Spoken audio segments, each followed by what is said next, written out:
Shalom, shalom watakatifu, na wasalimu katika jina la Yeshua aliye hai. Asifiwe Mwokozi. Ni wakati mwema leo, tunataka tujifunze kitu kikubwa. Hii ni siri ya ufalme wa mbinguni.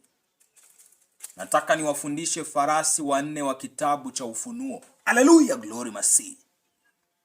Hao farasi, kwa hakika sadikini, hakuna anayejua tafsiri ya kitabu cha Ufunuo 6 kuhusu hao farasi ila mwana wa Adamu peke yake.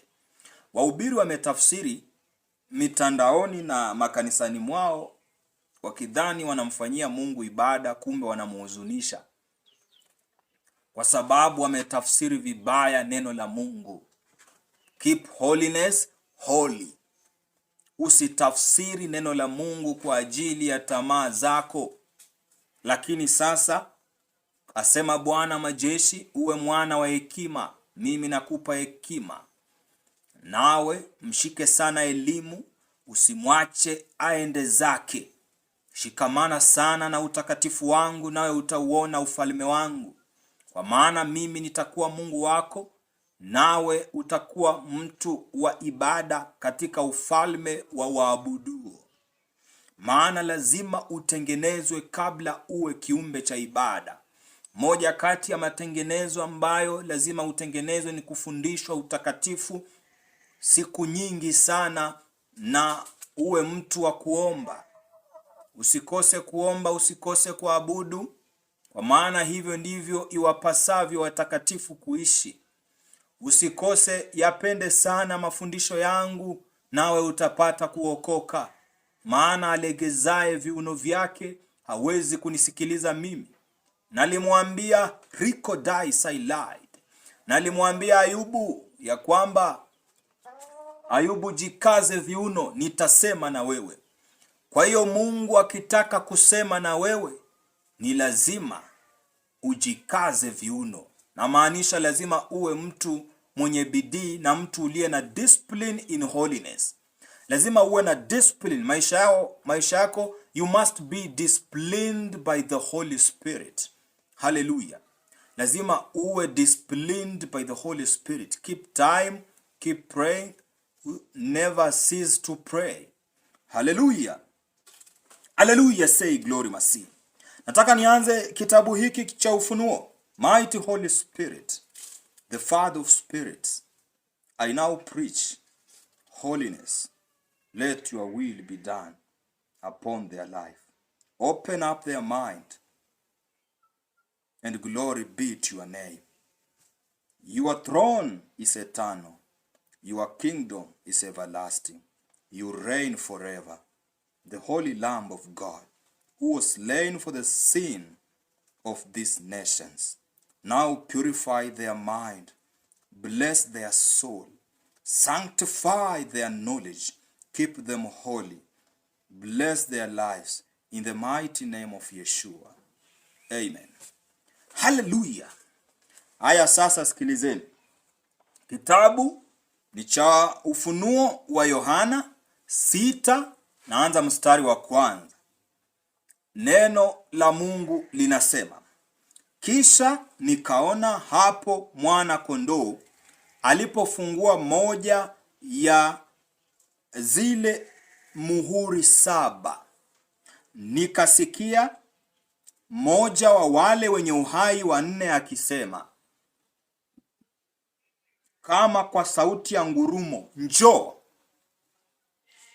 Nikaona, kuwa makini 2, nikaona tazama farasi mweupe, aliyempanda ana uta. Akapewa taji, naye akatoka ili akishinda tena apate kushinda. Kwa hiyo tumeona na nikaona tazama farasi mweupe. Kwa hiyo shika hapo pa farasi mweupe. Na yeye aliyempanda ana uta. Uta ni bow.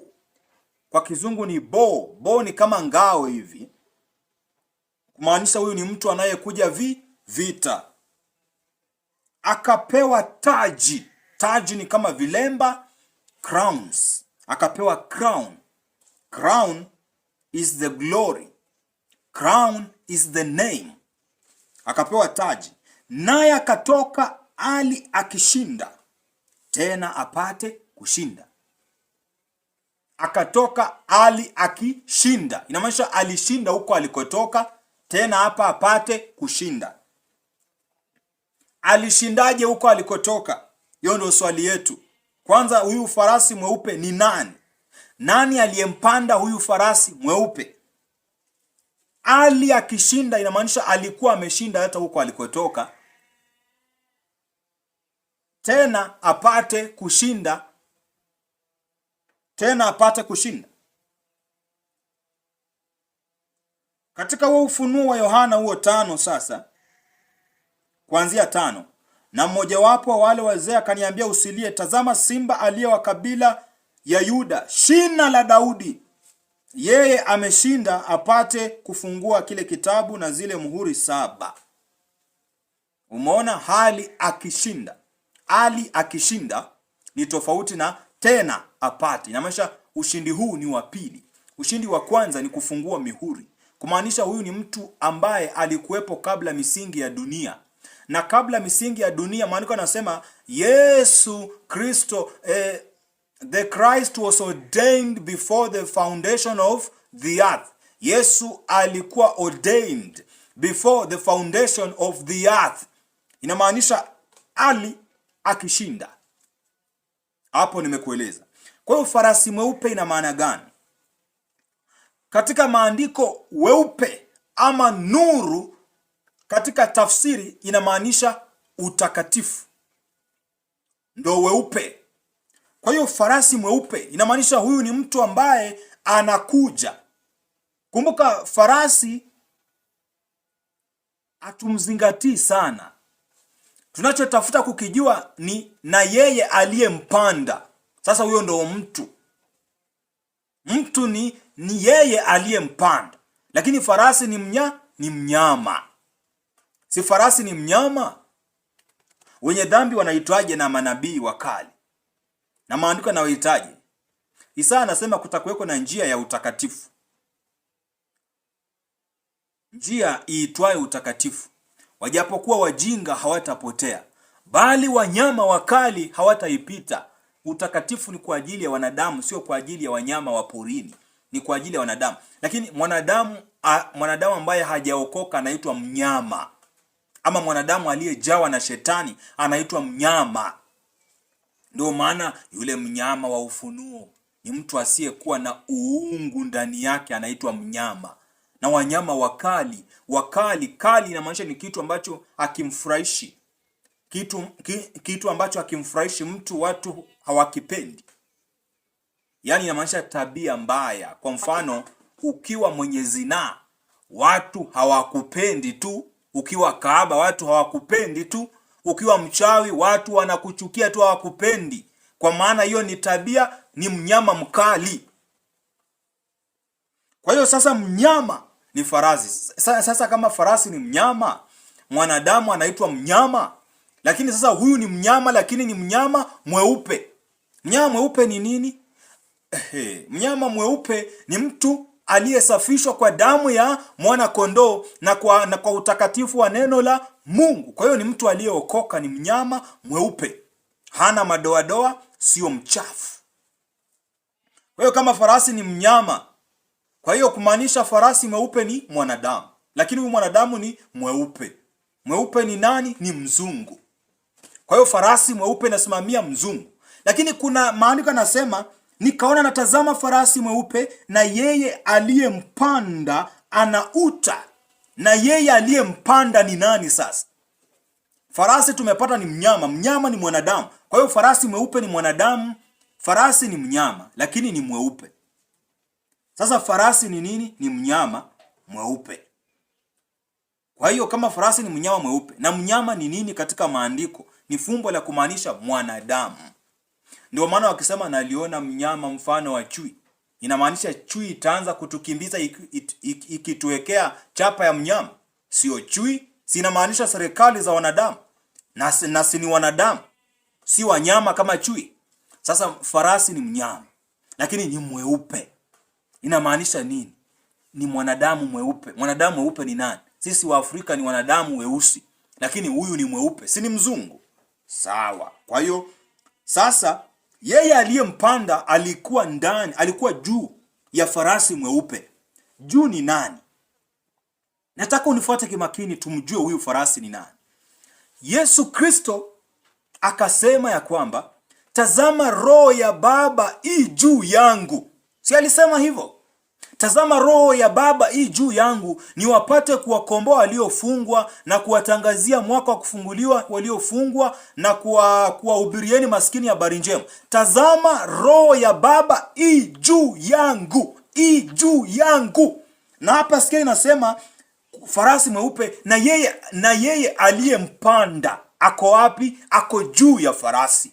Nimekuambia farasi ni mwanadamu, lakini ni mwanadamu mweupe, inamaanisha ni mzungu. Lakini sasa kuna yeye aliyempanda ako juu ya farasi. Na tazama, Yesu anasema tazama roho wa Mungu yu juu yangu. Farasi inasema tazama yeye aliyenipanda yu juu yangu. Kwa hiyo farasi mweupe ni Jesus Christ of Nazareth, Yeshua Kristo wa Nazareti, Yeshua Hamashia ndiye farasi mweupe. Haleluya! Farasi mweupe na yeye aliyempanda ana uta. Uta ni nini? Uta ni nini? Uta ni bow. Bow, uta ni Kiswahili kigumu tu, lakini uta inamaanisha bow. Bow inamaanisha ni kama ile ngao, ni kama ngao. Ngao sasa. Kwa hiyo ana ngao mkononi mwake. Kumaanisha ni mtu wa vita. Kumbuka Israeli wanasema jangwani, Bwana ni mtu wa vita. Bwana ni nani? Yeye aliyekuwa amempanda farasi. Yeye ambaye farasi mweupe alisema, tazama roho ya Baba i juu yangu. Ndo huyo sasa. Bwana ni mtu wa vita. Hapa anaonekana amefanya nini? Ameshika ngao. Kumaanisha ni mtu wa vita. Yule Mungu wa Israeli aliyekuwa nao jangwani, ndo tena huyu farasi huyu. Ndo huyu farasi, ndio sasa alikuja kama amempanda farasi. Na maanisha amemjaza. Kumpanda ni kumjaza. Si kupanda farasi, si unakuwa umejaa juu ya farasi? Alafu sasa Yesu akasema tazama roho wa Mungu yu juu yangu. Yaani tazama amempanda farasi. Ili afanye nini? Farasi aseme nini? Niwatangazie mwaka wa kufunguliwa wale waliofungwa, niwahubirie maskini habari njema, niwatangazie mwaka wa Bwana. Mnaona sasa Biblia inavyojieleza yenyewe? Aya, sikiliza. Amepanda na uta, akapewa taji. Naye akatoka ali akishinda, tena apate kushinda. Kwa hiyo huyu farasi tumemjua ni Yesu Kristo. Kwa udhibitisho sana, tuende kwenye kitabu cha Ufunuo 19 mstari wa 11. Ufunuo 19 mstari wa 11. Maandiko nasema, Ufunuo 19:11. Kisha nikaziona mbingu zimefunuka ama zimefunguka, na tazama farasi mweupe. Umeona tena? Na tazama farasi mweupe. Mtu mzungu. Watu ambao wanasema Yesu alikuwa mweusi, poleni sana, Mungu awasamee. Na tazama farasi mweupe, na yeye aliyempanda. Kumbuka tena, anaonekana tena. Ufunuo 19 mstari wa 11. Aliyempanda. Yeye aliyempanda aitwaye mwaminifu na wa kweli. Wa kweli ni mtu wa kweli. Kweli ni nini? Baba, neno lako ndilo kweli. Na uzima wa milele ndio huu, wakujue Baba, Mungu wa pekee wa kweli. Na unasikia huyu mtu anaitwa wa kweli. Mmenielewa? Nenda kitabu cha Yohana 17. Inaweza kwa Yohana 17 kuanzia 3:5 hapo. Utapata inakuambia, na uzima wa milele ndio huu, Yesu akasema, wakujue Baba Mungu wa pekee wa kweli, wa kweli, wa kweli. Na hapo inasema huyo mtu aliyempanda aitwae wa kweli. Na maanisha ni Mungu ndani ya farasi mweupe. Mungu ndani ya mwana wa Adamu. Na huyo Mungu ndio mwana wa Adamu. Mwana wa Adamu na Mungu sio watu wawili tofauti, ni mtu mmoja na ni Mungu wa kweli wa pekee. Na uzima wa milele ndio huu, wakujue Mungu wa kweli. Wa kweli, unaona sasa hapa tumejua ni ule Yesu na Baba aliyekuwa ndani yake. Sikiliza, hiyo Yohana. Ningependa tu nisome vitabu hivi vyote. Kitabu cha Yohana 17, ndio hii nasoma Yohana 17 mstari wa 3. Yohana 17 mstari wa 3. Maandiko yanasema, na uzima wa milele ndio huu, wakujue wewe Mungu wa pekee wa kweli. Mungu wa pekee wa kweli, na Yesu Kristo uliyemtuma. Yaani wakujue wewe mpanda farasi na farasi mweupe uliyemtuma. Umeona? Baba, na uzima wa milele ndio huu, wakujue wewe Mungu wa pekee wa kweli, na Yeshua ama Yesu Kristo uliyemtuma. Inamaanisha uzima wa milele uko kwa mpanda farasi na farasi mweupe. Yaani wakujue wewe mpanda farasi, uliyepanda farasi na farasi mweupe.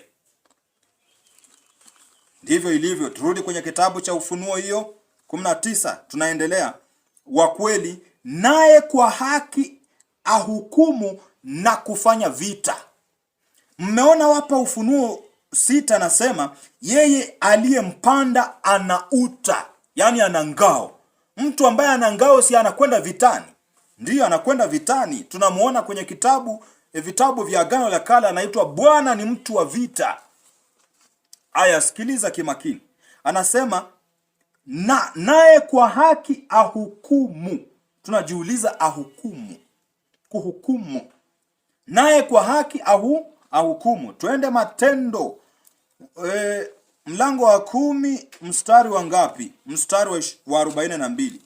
Matendo mlango wa 10 mstari wa 42, tuone kuhukumu inatokea wapi. Haleluya. Yesu ndiye Bwana. Haleluya, Yesu ndiye Bwana. Amen, amen. Matendo 10:42. Neno la Mungu linasema, akatuagiza tuwahubiri watu na kushuhudia ya kuwa huyu ndiye aliyeamuriwa na Mungu awe mhukumu wa walio hai na wafu. Nani huyo? Yeshua wa Nazareti, Yesu Kristo ndiye mhukumu wa wafu na walio hai. Na anasema kwamba huyo farasi tumemuona Ufunuo 11 inasema anahukumu, anakuja anahukumu. Na macho yake alikuwa kama mwali wa moto, na kichwa chake vilemba vingi.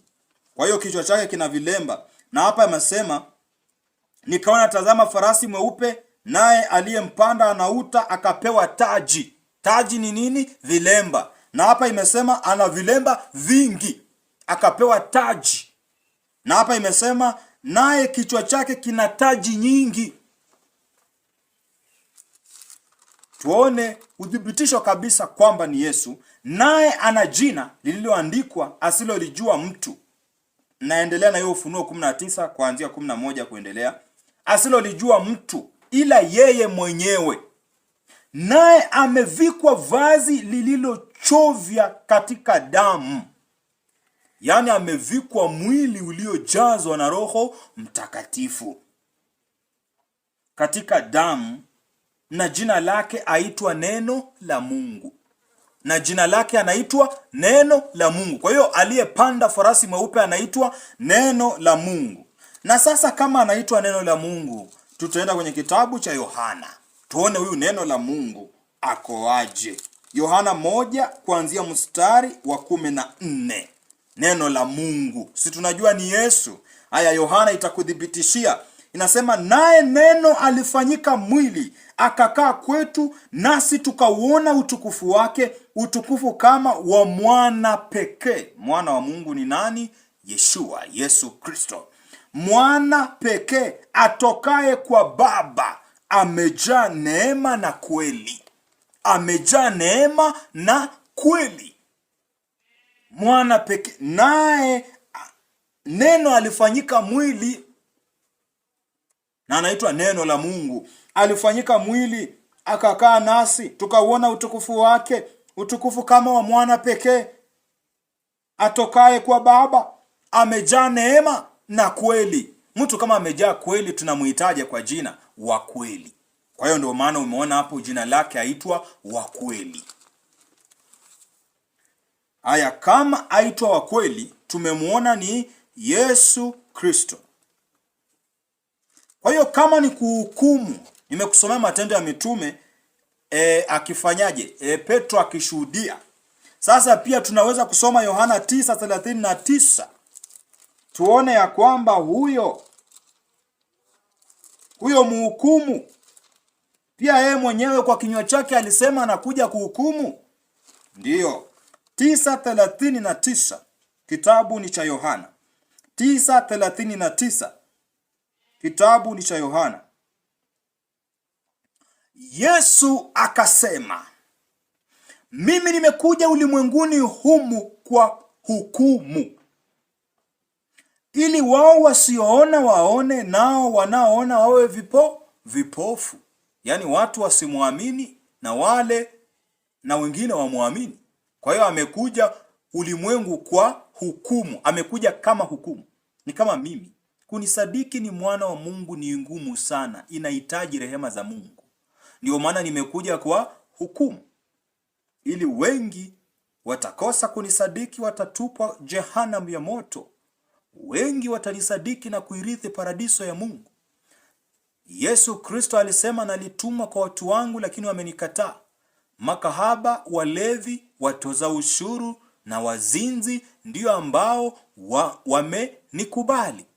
Ndio maana akina Zakayo watoza ushuru walimkubali na kutubu. Mafarisayo, watu waliokaa kanisani, alivyokwenda huko akamponya mtu aliyekuwa anateseka, wakaanza kutaka kumuua ati ameivunja sabato.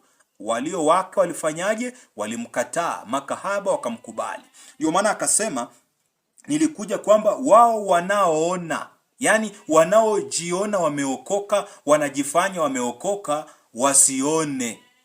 Na maanisha wasiokoke, na wale vipofu wapate kuona. Inamaanisha watu wasioweza kusadiki Mungu ni watu waenda makanisani.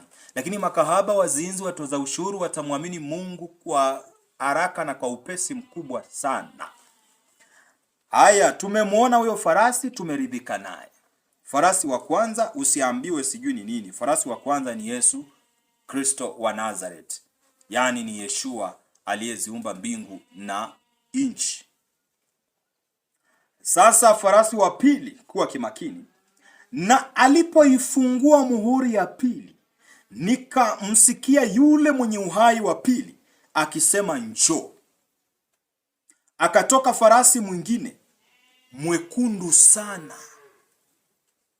Mark the word, mwekundu sana. Nasema ya kwamba, na alipofungua muhuri wa pili, nikamsikia yule mwenye uhai wa pili akisema, njoo. Akatoka farasi mwingine mwekundu sana, na yeye aliyempanda alipewa kuiondoa amani katika nchi, ili watu wauane. Naye akapewa upanga mkubwa.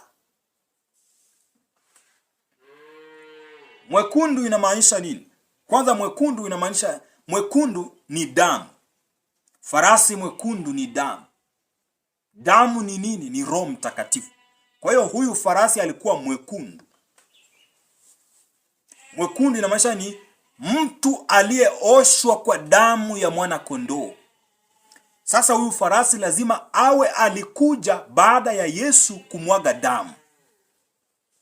Maana si nimekuambia farasi ni mnyama. Mnyama ni nini? Ni mwanadamu. Kwa hiyo mwanadamu mwekundu. Kama wewe ukionekana ni mwekundu, sinamaanisha umeoshwa kwa damu. Kuoshwa kwa damu itutakasayo ya kondoo. Ndio huyo. Sasa kuoshwa, tuwe safi, tupate uzima. Tumeoshwa kwa damu ya mwana kondoo. Ndio maana huyo farasi ni mwanadamu, lakini ameoshwa, amevikwa vazi lililochovya katika damu, naye aitwa neno la Mungu. Kwa hiyo Yesu anasemwa amevaa vazi lililochovya katika damu. Inamaanisha ana mwili wake umejazwa Roho Mtakatifu. Kuchovya ni kuoshwa, ni kutumbukizwa ndani ya Roho Mtakatifu. Roho Mtakatifu ni mafundisho. Ni mafundisho ya utakatifu ndio yanamzaa huyo Roho Mtakatifu awezaye kuzungumza, kuongea, kushauri, kubariki, kutakasa, kukemea, kulinda, kutunza, kushauri, kukataza, kutia moyo, kuvunja moyo kwa mambo ambayo wewe unayapenda yeye hayapendi. Haya, sikiliza, nasema mwekundu. Kwa hiyo tumeanza kudili na mwekundu. Mwekundu, tafsiri ya kwanza inamaanisha red, inamaanisha taabu. Ndio maana kanisa la kwanza limepita taabu sana. Lilikuwa kanisa jekundu. Ndio maana ukasikia mwezi ukigeuka kuwa damu. Na tunajua mwezi inasimamia kanisa la kwanza. Yaani litakapopitia katika magumu na jua litiwe giza, maisha kanisa la mwisho, taa ambayo ni mwana wa Adamu auawe, ndiko nyota za mbinguni zitapukutika. Na kutaonekana ishara mawinguni ya mwana wa Adamu kukuja. Yaani kanisa la kwanza likipitia taabu, umwagaji wa damu, kuuawa, kutupwa gerezani, kuteseka, alafu kanisa la mwisho liinuke, ambalo ndo hili mimi nalianzisha na liandaa. Mimi ni nuru na ni taa ya kanisa hilo. Kwa hiyo likiinuka, alafu wamuue mwana wa Adamu nyakati zake zikitimia, hapo ndipo unyakuo umefika tu. Hapo ndipo unyakuo umefika. Atakayebisha na kuhakikishia kwa jina la Yeshua, ninaapa kabisa kwa jina lake yeye aliyenipa, ya kwamba hapo ndipo mtakapomuona Yesu mawinguni. Atawatua watu walioabudu chini ya Yeshua. Ndio itakuwa mstaajabu mkubwa kwa dunia, aibu kubwa kwa Wakristo, aibu kubwa kwa Waislamu. Wote watasononeka na kufadhaika na kushaga meno, huku wakifikiri tungelijua mapema, tungeligairi dhambi zetu, tukaufata msalaba na kuzizingatia kudra za Mwenyezi Mungu. Sikiliza. Akatoka farasi mwingine mwekundu sana. Mwekundu nimekuambia inamaanisha taabu na inamaanisha Roho Mtakatifu. Lakini unasikia akatoka. Kwa hiyo huyu farasi alitokaje? Farasi nimekuambia ni akatoka, ni mwanadamu wakatokezea mitume na utakatifu.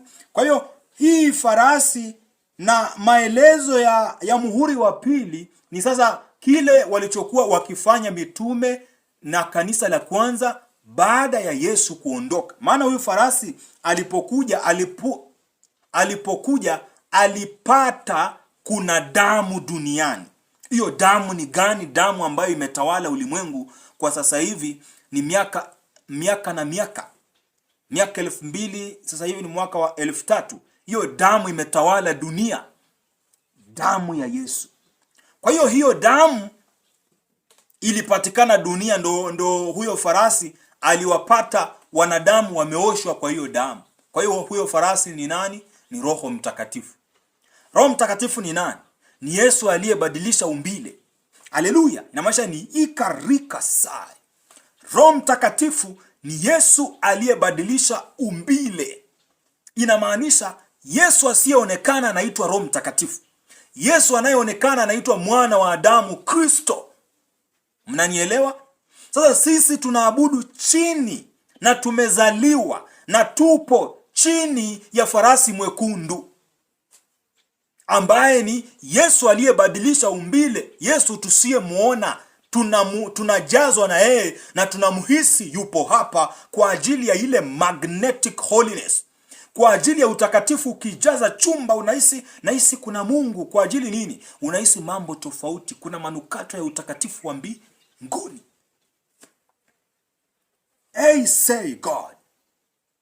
Yesu aliyebadilisha umbile ni Roho Mtakatifu, lakini ni mtu mmoja. Roho Mtakatifu ni Yesu aliyebadilisha umbile. Watu watasema how? Yesu alisema ni mitume walipohuzunika kwenye kitabu cha Yohana, aliwaambia ni, na quote maneno yake exactly, alisema, mungalinipenda msingalihuzunika. Tazama, ni kitambo kidogo hamnioni, tena ni kitambo kidogo mnaniona. Hamnioni aje?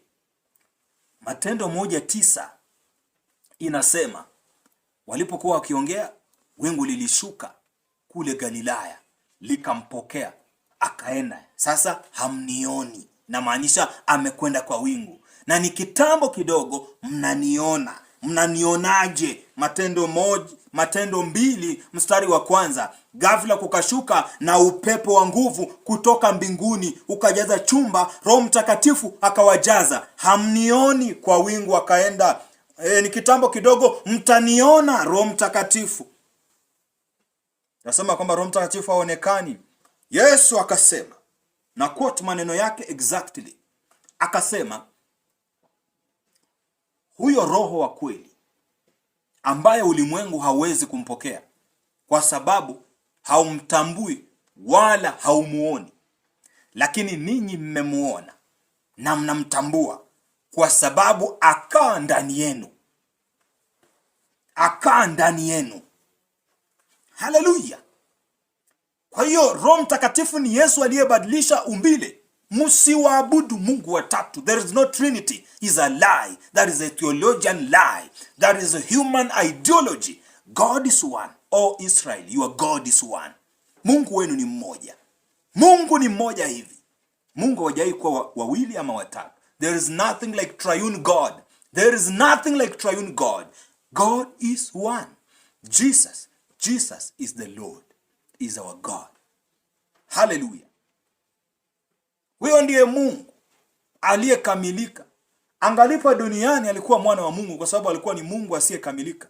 Alipobadilisha umbile akawa ni Mungu aliyekamilika.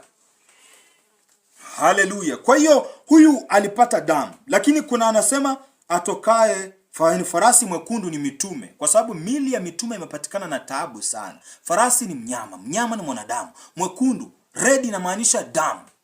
Kwanza hawa ni watu ambao wamejazwa neno la Mungu ndani yao na utakatifu. Maana inasema Stefano ni mtu aliyejawa Roho Mtakatifu na imani. Imani ni mahubiri. Maana imani huja kwa kusikia na kusikia neno la Mungu. Neno la Mungu ni nini? Ni mahubiri. Kwa hiyo sasa Stefano ni moja kati ya farasi mwekundu. Lakini kumbuka ni mwili wa Stefano, ni Stefano, lakini Stefano huyo alikuwa nini? Alikuwa amejawa Roho Mtakatifu. Kama Stefano alikuwa amejawa Roho Mtakatifu, maana yake ni nini? Kuna Roho Mtakatifu aliyemjaza na kuna Stefano. Stefano ni farasi, Roho Mtakatifu aliyemjaza Stefano. Sasa ndo huyo Yesu aliyebadilisha umbile. Akatoa kwenye mwili unaoonekana akaingia kwenye mwili ambao hauonekani. Jina la Bwana lipewe sifa. Haleluya. Baba amenituma kuyafanya haya, nami nitayafanya ili mpate kuokoka kwa haya. Hese glory masi. Kwa hiyo moja kati ya farasi mwekundu nimekuambia ni Stefano. Moja kati ya farasi mwekundu pia ni Paulo. Farasi mwekundu walikuwa wengi sana, mpaka na mamishonari. Moja kati ya farasi mwekundu mwingine alikuwa ni Paulo. Paulo anapigwa paka mangumi anazirai. Anapigwa paka anapoteza fahamu. yani damu, mwekundu inamaanisha taabu. Lakini huyu Paulo alikuwa ndani ana mpanda farasi ambaye ni Roho Mtakatifu. Mpanda farasi wa kwanza ni Yesu katika umbile la mwanadamu, yani mwana wa Adamu, yani yeye aliyetembea Nazareti akapigwa na kuuawa na kufufuka, huyo. Lakini sasa farasi wa pili, farasi wa kwanza anahubiri, anatenda miujiza, anashikwa, anapelekwa kwa Pilato, anauawa, anasulubiwa. Sasa farasi wa kwanza aliishia pa kupelekwa kaburini na mtu mmoja tajiri wa Arimathea aitwaye Yusufu na Nikodemo. Farasi wa kwanza anakatikia hapo, farasi mweupe. Kwa hiyo sasa baada ya kufufuka akaondoka, akawaambia tukutane, nenda akawaambie ndugu zangu. Akawaambia Magdalena, nenda akawaambie ndugu zangu tukutane Galilaya. Akakwenda Galilaya kweli, na alipokwenda, alipopaa kwa wingu, hapo ndipo farasi mweupe alikatikia hapo. Farasi mwekundu akashuka siku ya Pentekoste, akaanzia hapo. Kwa hiyo farasi mwekundu ni Yesu Roho Mtakatifu. Yesu Roho Mtakatifu ndio farasi mwekundu. Kwa hiyo tusome kitabu cha Matendo ya Mitume. Utasoma Matendo ya Mitume 2:1. Matendo ya Mitume 2:1 utasoma huyo farasi mwekundu alivyoshuka. Maandiko yanasema walikuwa wakiomba. Na huyo farasi mwekundu amekuwa na huyo mpanda farasi. Ndio maana katika nyakati zetu hizi imani imekuwa ya mateso, kwa sababu bado tunatumika chini. Ndio sasa tumeanza, ndio sasa mimi ndo ninaanzisha farasi watatu, ni yeye akuhubiriaye. Lakini sasa ndio maana watu wakiokoka wamekuwa wakipitia taabu nyingi. Kwa sababu gani? Walikuwa bado wanahudumu chini ya farasi mwekundu, farasi wa taabu, farasi wa kuing'ang'ania imani. Kwa hiyo huyo farasi lengo lake na mpanda farasi lilikuwa ni kwamba ushindi unaupata. Maandiko inavyosema, vumilieni mpaka mwisho nami nitawapeeni taji ya uzima. Mtu akikwambia vumilia, inamaanisha utakutana na masaibu mengi, taabu nyingi, kadhia nyingi. Haleluya. Ndio maana sasa uokovu umekuwa watu wakianguka, wanapitia magumu, ni kwa sababu ukijazwa na mpanda farasi. Lakini wewe unakuwa farasi mwekundu. Farasi mwekundu inamaanisha taabu juu ya kanisa. Kanisa ni nani? Ni mwili wako. Haleluya.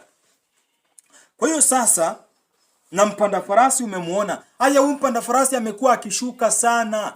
Hata sasa hivi watu Kenya, Rwanda, Burundi, Kongo, Tanzania, Uganda, Marekani, Uswizi, South Africa, watu walioomba kwa moyo wa dhati na waliomtafuta Mungu kwa haki, mpanda farasi mwekundu alishuka, wakaanza kunena kwa lugha kama Roho anavyotamka.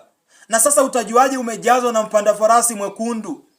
Utajuaje umejazwa na huyo mpanda farasi mwekundu? Utaanza kunena kwa lugha. Maana tunamuona alivyoshuka pale kwenye mitume, walinena kwa lugha kama Roho alivyowawezesha kutamka. Kwa hiyo ukitaka kujua amekushukia, utanena kwa lugha. Lazima ashuke tu.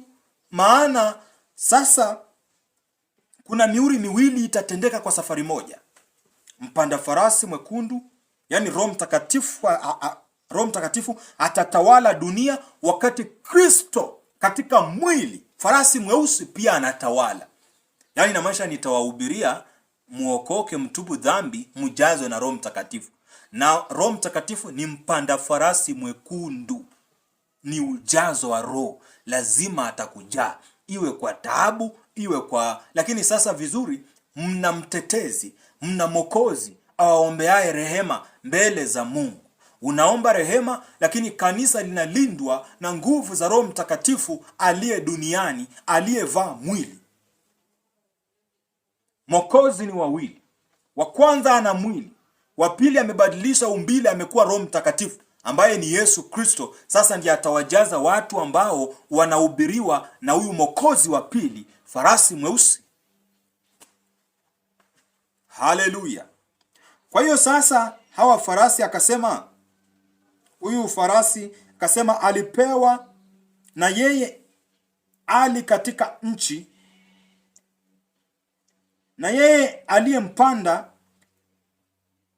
huyo farasi mwekundu alipewa kuiondoa amani katika nchi ili watu wauane, naye akapewa upanga mkubwa. Kuiondoa amani. Kwa nini nasema Roho Mtakatifu alikuja kuiondoa amani? Ndo Yesu. Roho Mtakatifu si ni Yesu? Tusome kitabu cha Mathayo 20:34. Unajua watu watasema Roho Mtakatifu alileta amani, Roho Mtakatifu analeta tumaini, Roho Mtakatifu. Wewe hujui unachokisema. Mathayo 10:34. Nasoma neno la Mungu lasema, msidhani ya kuwa nimekuja kuleta amani duniani. Huyo ni Yesu anasema. Kwa maana nalikuja kumfitini, ni kumtenganisha, ndo kumfitini, mtu na babaye, na binti na mamaye, na mkwe na mkwe mtu.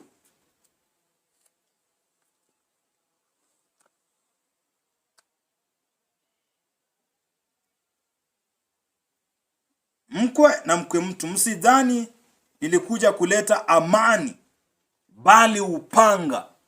Na umesikia hapa inasema, naye yeye aliyempanda alipewa kuiondoa amani katika nchi. Msidhani nimeleta amani, kumaanisha na iondoa amani katika nchi ili watu wauane, naye akapewa upanga mkubwa. Ikasema, msidhani nimeleta amani bali upanga. Amesema ameleta upanga. Yesu ni nani? Roho Mtakatifu. Upanga ni neno la Mungu, linaitwa upanga ukatao kuwili. Nimeleta neno la Mungu litakalo watenga. Inamaanisha ndugu mmoja atafuata utakatifu, ndugu mmoja atafuata maisha ya dhambi. Kwa hiyo wametengana. Baba atakataa kuokoka, anafuata dhambi. Mtoto anafuata utakatifu, imetengana. Binti atafuata utakatifu, mama anaishi dhambi, imetengana. Kwa hiyo inamaanisha hakuna uhusiano kati ya watakatifu na wenye dhambi. Hakuna uhusiano kati ya nuru na giza. Haya, naenda muhuri wa 3. Sasa muhuri wa ajabu sana. Huu ni muhuri ambao unatendeka sasa hivi duniani. Muhuri huu ulianza kufunguliwa mwaka wa 2022. Mimi nalikuwa shahidi. Haleluya, glory Masihi. Risai glory. Nalikuwa shahidi. Muhuri huo ulianza kufunguliwa karibu saa 9 ya usiku, saa 9 ya usiku. Ndio muhuri huo ulianza kufunguliwa katika ufalme wa mbinguni. Ninyi mmelala katika usingizi wa dhambi zenu. Nalikuwa katika maombi saa 9 2022 mwezi wa 4 saa 9 usiku, nalikuwa katika maombi, ndipo muhuri huo ulifunguliwa. Baada ya kufunguliwa, umekuwa katika hali ya kufunguliwa for more than 1 year. Sasa mwaka wa 2023 tarehe 17 mwezi wa 8 muhuri huo ukafunguliwa kabisa.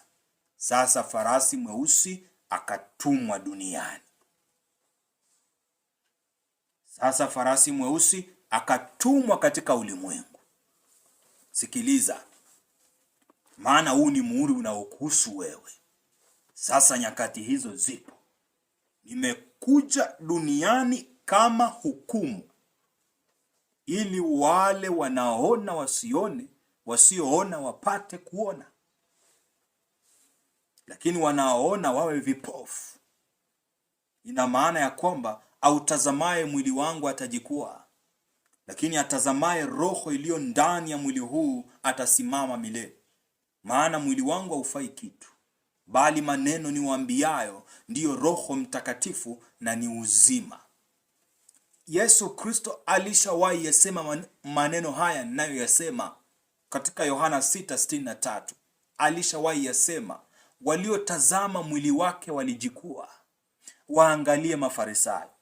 Akawaambia, kabla ya Ibrahimu mimi niko. kabla ya Ibrahimu mimi niko. Wakamwambia, wewe ungali kijana, hujafika hata yapata miaka 50. Unasemaje ya kwamba unadirikije kusema ya kwamba kabla Ibrahimu ulikuwepo?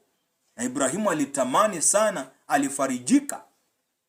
Wakaokota mawe, inamaanisha waliutazama mwili wakajikwaa. Akawaambia, msiutazame mwili wangu, bali maneno niwaambiayo Roho Mtakatifu na ni uzima. Kwa sababu wale waliotazama mwili walifanyaje? Walijikwaa. Lakini waliotazama roho ya Aba iketie ndani ya Kristo Mwokozi walipona. Walipona. Kwa hiyo wewe mwenyewe fumbua ya rohoni. Sio kwamba yale utazamayo ndivyo Mungu anavyoona. Mungu haangalii kama wewe unavyoangalia. Njia ionekanayo sawa machoni pako ni njia ya mauti. Nipe macho ya rohoni nipate kuona kama wewe uonavyo. Najiona ni tajiri, kumbe unaniona maskini. Najiona nina hekima, kumbe waniona mpumbavu. Najiona mwerevu, kumbe waniona mjinga. Najiona nina mavazi, kumbe waniona ni uchi. Najiona nina nguvu, kumbe unaniona mdhaifu. Nipe macho ya roho nipate kutafsiri maneno, nipate kuona uonavyo wewe, ili nipate kutenda utendavyo wewe. Kitabu cha Ufunuo 3:16 utapata amri juu ya macho ambayo unapewa. Nunua dawa kwa Mungu. Dawa ya macho ni neno la Mungu. Atukuzwe Bwana. Na alipoifungua muhuri ya 3, nikamsikia yule wa 3 mwenye uhai akisema, njoo. Haleluya, glory. Ise ladri hisa side. Nikaona na tazama farasi mweusi. Farasi mweusi. Na yeye aliyempanda ana mizani mikononi mwake. Ana mizani, it is a tape measure. Ana mizani, tape measure mikononi mwake. Nikasikia kama sauti katikati ya hao wenye uhai wa 4. Haleluya, si glory masi. Ikisema, kibaba cha ngano cha nusu rupia na vibaba vya shairi kwa nusu rupia, wala usiyadhuru mafuta wala divai. Yani na tabasamu kwa sababu ya mafumbo yaliyotumika hapa. Ni hatari. Hapa pasipo na uwezi kutafsiri. Ndio maana nilipoanza kusoma muhuri wa 3 nikaanza kunena sana kwa lugha. Namaanisha na yavunja hayo mafumbo. Nikinena sasa hivi, ukisoma neno la Mungu ukiwa umejazwa ukinena kwa lugha, hiyo neno ni hekima ambayo itatafsirika akilini mwako baada ya kama sekunde 5, sekunde 2. Nasema kama sauti katikati ya hao wenye uhai wa 4 ikisema, kibaba cha ngano kwa nusu rupia. Kibaba cha ngano. Sasa hapa ni biashara. Ni biashara. Kibaba cha ngano kwa nusu rupia, vibaba 3 vya shairi kwa nusu rupia, wala usiyadhuru mafuta wala divai. Atukuzwe Mungu Baba, atukuzwe amen, kwa yale yote aliyofanya. Atukuzwe amen.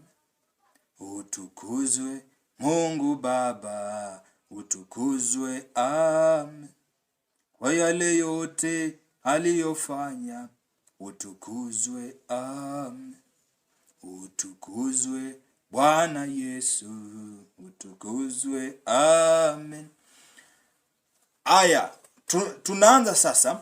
Alipoifungua muhuri wa 3, nikamsikia yule wa 3 mwenye uhai akisema, njoo. Nikaona tazama ana mizani mkononi. Mizani ni ya kufanya nini? Kitabu cha Ufunuo 11 kuanzia 1. Tuone mizani ni ya kufanya nini. Ufunuo 11 kuanzia 1. Mizani. Aya, sikiliza. Nikapewa mwanzi kama fimbo, na mmoja akaniambia, inuka ukalipime hekalu la Mungu na madhabahu na hao wasujuduo humo. Inuka ukalipime hekalu la Mungu na madhabahu na hao wasujuduo humo. Kwa hiyo hii moja, ukalipime hekalu la Mungu. Hekalu la Mungu ni gani? Kwa hiyo ana mwanzi mkononi mwake. Inamaanisha ni kitu cha kupima, tape measure. Hapa tunaona wanapima. Lakini anapima nini? Hekalu la Mungu ya kwanza, ya pili madhabahu, ya tatu ni wasujuduo humo. Tunataka tuvunje hivi vitu vitatu tujue ni nini. Hekalu la Mungu ni nini? Maandiko yanasema miili yenu ni hekalu la Roho Mtakatifu. Roho Mtakatifu ni nani? Mungu. Miili yenu ni hekalu la Mungu. Kwa hiyo hekalu ni mwili. Yesu Kristo anasemaje sasa kwa habari hii? Yesu anasema, livunjeni hekalu hili, nitalijenga kwa siku 3 unusu. Alimaanisha uweni mwili huu, nitafufuka baada ya siku 3 na nusu. Livunjeni hekalu hili, nitalijenga kwa siku 3 na nusu. Na ukalipime hekalu. Kwa hiyo hekalu ni mwili. Mwili wako lazima upimwe. Huyu farasi wa 4 ambaye amekuja anasema ngano nusu rupia, na maanisha ananunua ngano. Ananunua kutumia nini? Kutumia utakatifu. Lakini anapima kwanza. Anapima watakatifu akiwachukua na kuwaingiza kwenye safina. Yaani amekuja mfano wa Nuhu kuwaokoa wanadamu mbali na hukumu ya unyakuo inayokuja, ili wapate kujiandaa unyakuo ijapo wawe tayari. Kwa hiyo amekuja na kupima. Wewe unaomba wapi? Mimi naomba Holiness and Repentance Ministry. Anakupima kutumia elimu yake. Kuitwa baba wa kiroho ni dhambi. Manabii wapo duniani wala mitume. Mwana wa Adamu wa pili ni sharti aje duniani. Hiyo kipimo. Ukiona mtu anakuwa na wasiwasi na anasema elimu ya uongo. Kwa hiyo huyo amefanyaje? Ni gugu. Ndio hukumu ya Mungu ilivyo kanisani. Anakuja na kuambia ubatizo wa maji mengi ni dhambi. How? Watu wamebatizwa miaka yote, inakuwaje dhambi? Hukumu ndo hiyo, gugu anatolewa. Akiambia ngano ubatizo wa maji mengi ni dhambi, ni sharti ujazwe na Roho Mtakatifu. Ngano anasema naam, nakubali ujazo wa Roho. Anajazwa, anaingia ndani ya safina. Huyo yupo tayari kwa ajili ya unyakuo. Hawa wapo nje ya safina na ndo kazana, unyakuo umefika, tuandae mioyo yetu. Utaandaa nini? Wewe unajua maandalizi ya moyo? Maandiko anasema jibu, maandalizi ya moyo yatoka kwa Bwana. Haleluya. Maandalizi ya moyo yatoka kwa Bwana. Wewe hujatoa kwa Bwana, umetoa kwa hekima na akili zako na ndugu zako duniani wajiitao wahubiri wenye chuki kwako. Maana angekuwa anakupenda hangekudanganya ukaingia jehanamu. Lakini hakupendi. Anataka vilivyo vyako na kuache. Amekutapeli, umekufa moyo na Mungu, hutaki hata kusikia mtu akihubiri. Umekufa moyo, hutaki Mungu kabisa, na anakuacha kwenye hali hiyo, akijua kwamba amekamilisha kazi ya baba yake Ibilisi aliyemtuma kuwala na kuwahangaisha na kuwatesa ndugu zake waliomo duniani. Kwa hiyo sasa, hiyo ndio kipimo. Pima hekalu. Hekalu ni mwili. Na maanisha injili ambayo huyu farasi mweusi anakuja nayo ni injili geni. Ndio maana inazungumzwa kwa mafumbo. Ngano nusu rupia. Nusu rupia ni pesa.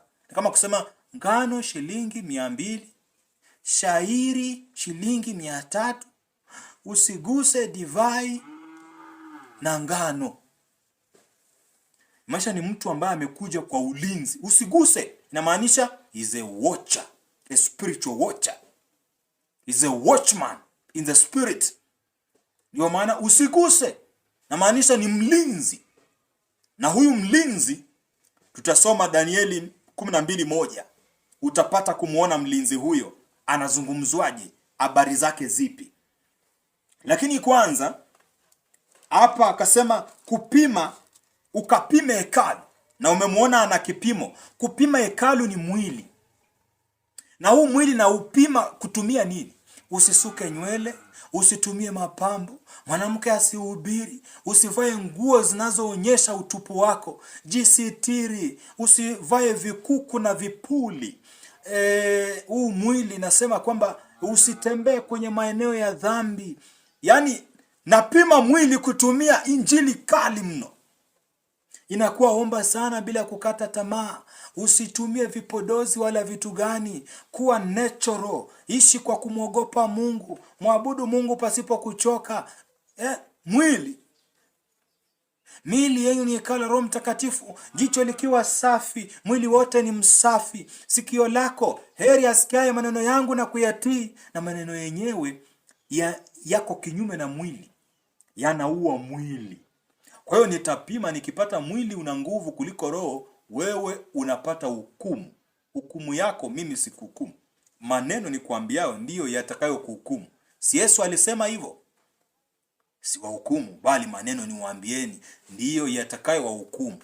Yaani namaanisha maneno ni kuambiao mimi ni mwana wa Adamu, mimi ni Mungu katika mwili, na alitumwa kuukomboa ulimwengu kwa ajili ya siku za mwisho. Mimi ni Alfa, mimi ni Omega, mimi ni nyota asubuhi. Kwa hiyo maneno haya yatafanya nini? Yatakuhukumu, na ngano anaingia ndani ya safina.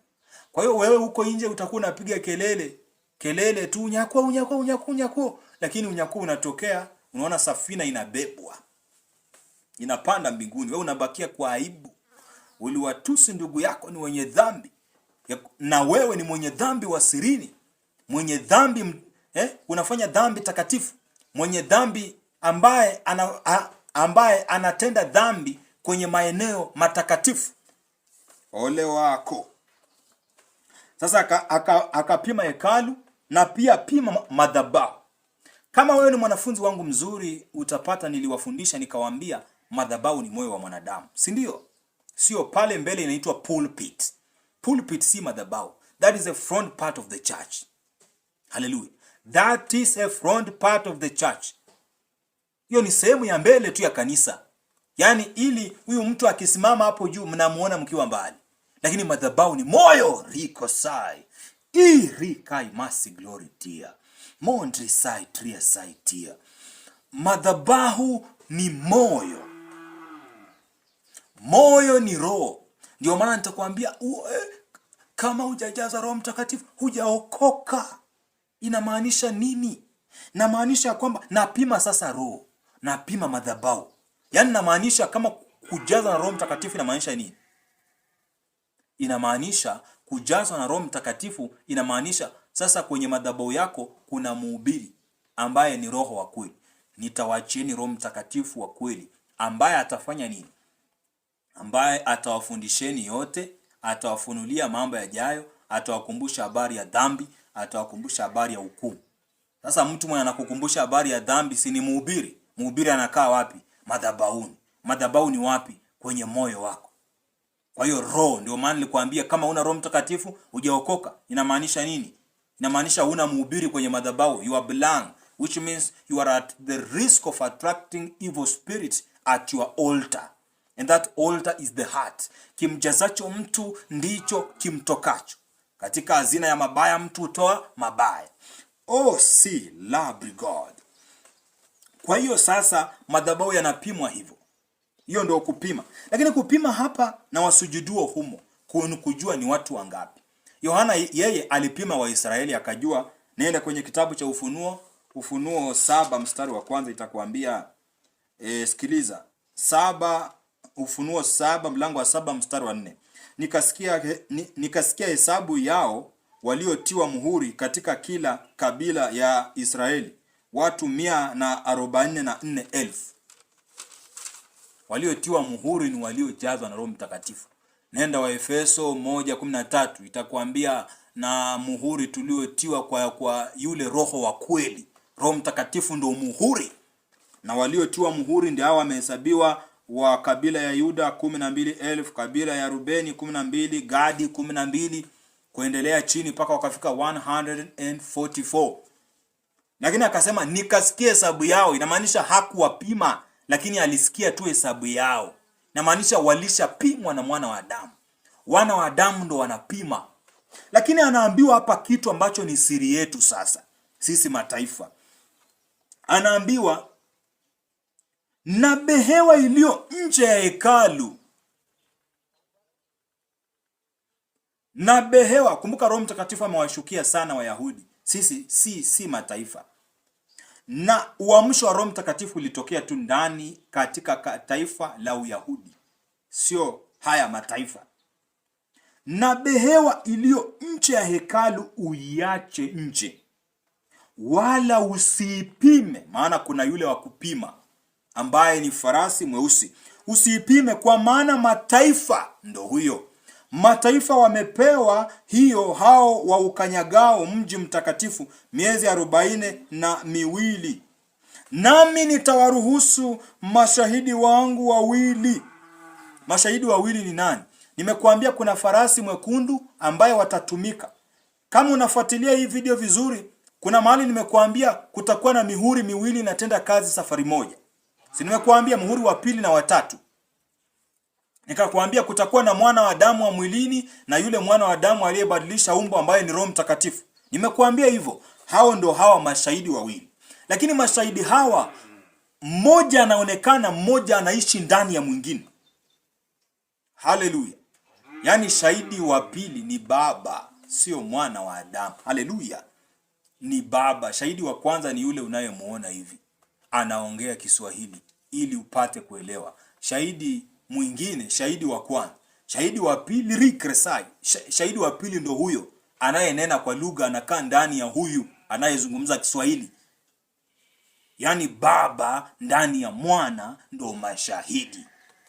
Yaani mashahidi ni neno la Mungu ndani ya mwana wa Mungu. Hao ni watu wawili. Maana neno la Mungu ni Mungu. Mwana wa Mungu ni mwana wa Mungu. Mwana wa Mungu aliumbwa na Mungu. Haleluya. Maneno mazito. Lakini mwana wa Mungu sio mwana wa Mungu. Mwana wa Mungu ni Mungu ambaye ametoka nyumbani kwake. Akirudi nyumbani kwake atakuwa ni Mungu kamili. Na maanisha mwana wa Mungu ni Mungu aliyeshuka kutoka mbinguni akaingia duniani. Anajiita mwana, kwa maana ameuacha ule ubaba mbinguni. Hapa duniani hakuna ubaba. Ndio maana anawaambia watakatifu, ombeni hivi, mapenzi yako yatimie duniani kama vile mbinguni. Alimaanisha ule ubaba wako utimie duniani. Ombeni utimie. Kwa nini? Kwa sababu mbinguni ndo kuna ubaba, kuna utiifu, kuna utakatifu, kuna watakatifu wanaishi kwa amani, hakuna dhambi. Lakini kwa sababu kuna dhambi hapa, ubaba wake ameuacha huko, akauvaa umwana kondoo, yani umwana. Kifupi, Mungu, mwana wa Mungu ni Mungu aliyetoka nyumbani kwake. Ndio maana amesema kiti cha enzi juu mbinguni ni kiti changu cha enzi. Duniani ni pa kukanyaga. Kukanyaga ni kutembea. Yaani duniani anakuja tu kutembea. Lakini viti viko wapi? Mtu akienda kutembea, nitoke Nakuru, niende nitembee Nairobi. Kwangu si Nairobi, kwangu ni Nakuru. Nitasema kiti changu ni Nakuru. Nairobi ni pa kukanyaga miguu, yani kutembea. Na ndio Mungu alimaanisha hivyo. Juu mbinguni ni kiti changu, duniani ni pa kutembea tu, kama Roho Mtakatifu anawatembelea watu. Ndio maana nakuambia Mungu aliyetoka kwake anaitwa Mungu aliyetoka kwake anaitwa Roho Mtakatifu ama mwana wa Mungu. Na kwa Mungu usidhani ni mbingu ya pili, ni mbingu ya tatu. Mungu aliyetoka mbingu ya tatu akaingia ya pili akaitwa Roho Mtakatifu. Akatoka ya pili akaingia duniani akaitwa mwana wa Mungu. akakuwa na mwili wa damu na nyama kama sisi. Lakini sasa atarudi. This process is reversible. Atarudi mbingu ya pili, anakuwa Roho Mtakatifu. Ndio tutaishi pamoja naye daima milele. Amina. Nimekuelezea hao nitawaruhusu watatabiri. Lakini usipime ya nje, maana ni ya mataifa. Kwa nini? Mataifa wataruhusiwa Roho Mtakatifu atakayewasaidia. 3 inasema atauza ngano kwa nusu rupia. Kwa hiyo huyu mwana wa Adamu amekuja kununua ngano, kutumia mahubiri ya utakatifu na hukumu. Amekuja kununua ngano, ataiweka ndani ya safina. Safina hili sio kama la Nuhu. Safina hii inaitwa Roho Mtakatifu. Kwa hiyo watakaojazwa Roho Mtakatifu wote wanaitwa safina. Watainuka sasa na wanapanda katika ufalme wa Mungu. Mungu yupo na ufalme wake. Biblia imesema wazi, Mungu duniani aishi, anakuja kutembea. Kwa hiyo wale wanaopinga unyakuo, ole wenu. Ole wenu, Mungu atawahukumu. Mimi siwahukumu. Siku ya hukumu utakumbushwa nilichokihubiri. Utahuzunika na elimu zako za uongo. Kuna unyakuo, wasiojiandaa watatupwa jehanamu. Lakini watakaojiandaa, hakika na waapieni, watakaojiandaa kwa yeye aliyenipeleka, na waapieni hivi, watakaojiandaa wataingia Sayuni hivi karibuni. Wasiojiandaa mtabakia kwenye mali na majumba za dunia. Ndio mtahuzunika, wengi mtalala porini, hata sio kwenu. Lakini bado hamtamkwepa mkuu wa dunia hii. Mungu amewahurumia wanadamu, kwa maana ameona mbele. Akaamua nitawaokoa wale watakao kuwa tayari kuokolewa. Wasiokuwa tayari, wao watahukumiwa. Inasema hapa, nimetaka pia kueleza hapa, wala usidhuru mafuta. Mafuta ni nini? Roho Mtakatifu. Wala divai. Divai ni nini? Neno la Mungu. Divai neno la Mungu. Ndio maana Mafarisayo wakamwendea Yesu, wakamuuliza, sisi tunafunga, sisi na wanafunzi wa Yohana, kwa nini wako hawafungi? Akaniambia, glory mercy. Roho Mtakatifu amechukua kinywa na akili. Akawaambia, nilikuwa nataka kusema akaniambia, kwa sababu katika roho nasikia nikiambiwa. Mfano wa kitabu hiko ni mfano halisi wa sisi tunavyoishi. Mimi ni mwana wa Adamu. Wanafunzi wangu naliwaambia hawafungi, bali huu ni muda wa kuziandika sheria za Mungu kwenye vibao vya mioyo yenu. Lakini sasa wanafunzi wa Yohana, hao ndio watu wa hizi kanisa zingine, pengine kanisa ya Holiness, kanisa za Ukweli Ministry, na wanafunga Holiness, wanafunga Koskazi, wanafunga. Watauliza, kwa nini sisi tunafunga na wako hawafungi? Kwa hiyo kutakuwa na mfano huu halisi. Ndio maana nataka kuendelea kuhubiri, kinywa changu na akili imechukuliwa, nikasema akasema kuliko akaniambia. Ni kwa sababu kweli naambiwa. Sasa sikiliza. Akawaambia hivi, divai haitamwagwa kwenye viriba vikuukuu, bali kwanza lazima visafishwe viwe viribia vipya, divai mwagwe. Kwa hiyo divai ni nini? Ni roho. Divai ni neno la Mungu. Yaani inamaanisha ukisha tubu, divai ni utakatifu. Ukisha tubu na kuwa msafi, sasa unaweza ukamwagiwa utakatifu ndani yako. Lakini sasa kama hujatubu, huwezi. Na usidhuru mafuta. Mafuta ni nini? Mafuta yanakaa ndani yenu, enyi watoto wadogo. Yohana akasema kwenye waraka wa Yohana, ni kama ni waraka wa kwanza wa Yohana. Akasema, watoto wadogo, msidanganyike, mafuta yakaa ndani yenu. Yaani ni Roho Mtakatifu.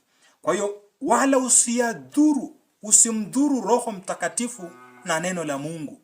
Nani anahubiri mahubiri anakaa hivyo? Ni mimi. Ndio maana naonekana nashambulia kila mhubiri. Kwa maana nawaambia nini? Usidhuru. Na mwambie Ezekiel, hiyo meza ya Bwana ni uongo. Usidhuru mafuta wala divai. Yaani usidhuru Roho Mtakatifu, wala usitafsiri vibaya neno la Mungu. Kwa maana kila wakati nawaambia wahubiri wanatafsiri vibaya, wamepotea, wanaharibu neno. Kwa sababu nini? Usiyadhuru mafuta wala divai. Yaani ni mlinzi. Mlinzi huyu unamuona katika kitabu cha Danieli 12, anasema hivi. Danieli 12 mstari wa kwanza. Danieli 12 mstari wa kwanza. Wakati huo Mikaeli atasimama, jemedari mkuu asimamaye upande wa wana wa watu wako, na kutakuwa na wakati wa taabu. Taabu. Nimekuambia farasi mwekundu pia atafanya kazi wakati wangu. Sasa farasi mwekundu ndio taabu. Si nimewambia ni taabu? Ndio. Sasa kutakuwa na wakati wa taabu. Yaani kutakuwa na wakati wa farasi mwekundu. Taabu mfano wake haukuwapo tangu lilipoanza kuwapo taifa hata wakati huo huo. Na wakati huo watu wako wataokolewa. Wataokolewa kwa nini? Ukiona wakati huo watu wako wataokolewa, inamaanisha kuna mokozi. Mahali kuna uokovu kuna nani? Mokozi. Kumaanisha watu wameanguka baharini. Ukitaka kuokolewa lazima kutakuwa na mokozi hapo. Sasa wataokolewa inamaanisha kuna mokozi. Kila mmoja atakayeonekana ameandikwa katika kitabu kile.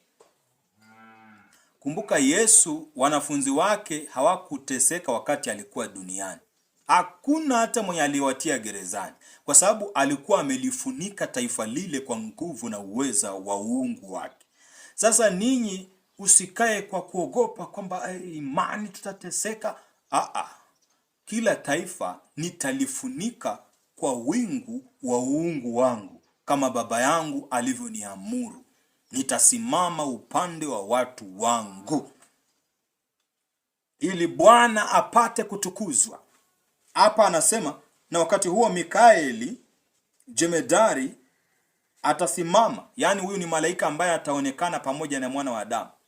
Nalihubiri kitu kimoja, nikamwambia malaika huyu ameficha sura sana wakati anawatokea watu wa Agano la Kale na pia Agano Jipya, kwa maana walikuwa ni watu, sio farasi weusi. Maana huyu malaika ni farasi mweusi, ni malaika mweusi. Atakaye pinga, lakini mbinguni tutajua ukweli. Ama duniani tu hapa tutajua kabla tuende. Siku ya hukumu tutajua ukweli. Jemedari mkuu asimamaye upande wa watu wa wana wa watu wako, na kutakuwa upande wa wana wa watu wako, na kutakuwa na wakati wa taabu. Hebu sikiliza hapa. Wakati huo Mikaeli atasimama, jemedari mkuu asimamaye, sio upande wa watu wako, upande wa wana wa watu wako.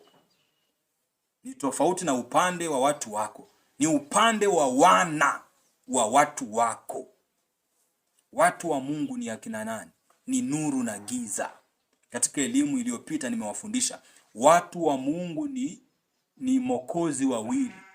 Ndio watu wa Mungu. Alafu hapa anasema asimamaye upande wa wana wa watu wako.